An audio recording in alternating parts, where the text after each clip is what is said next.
আর তখন সে উপলব্ধি করল শিক্ষা ব্যবস্থার হৃদয়ে একটি ভুল গেঁথে আছে। 14 বছর ধরে বইয়ে ছাপা ভুল গণিতের একটি জটিল সূত্রকে সে কেবল একটি চক ধরে মুহূর্তের মধ্যে সঠিক প্রমাণ করে দিল।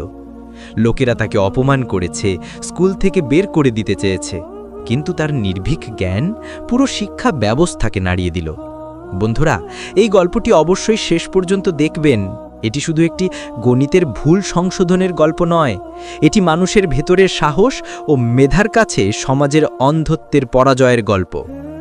আপনি দেখবেন কিভাবে এক দরিদ্র কিশোরের দৃঢ়তা পুরো স্কুলকে কাঁপিয়ে দিয়েছে। ভিডিওটি লাইক, শেয়ার এবং সাবস্ক্রাইব করে আমাদের উৎসাহিত করুন। কমেন্টে আপনার নাম ও শহর লিখুন।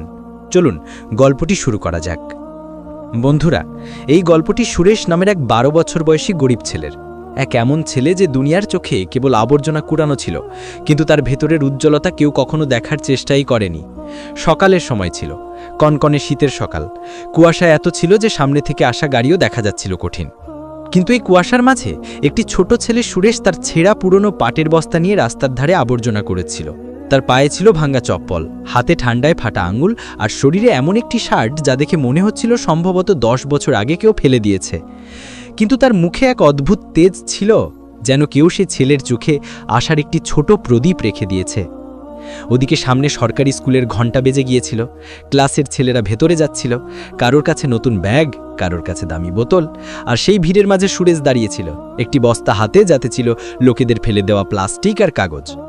ক্লাসের জানালা খোলা ছিল, ভেতর থেকে আওয়াজ আসছিল, বাচ্চারা, আজ আমরা গণিতের একটি নতুন সূত্র শিখব, খুব জরুরি, মনোযোগ দিয়ে দেখবে।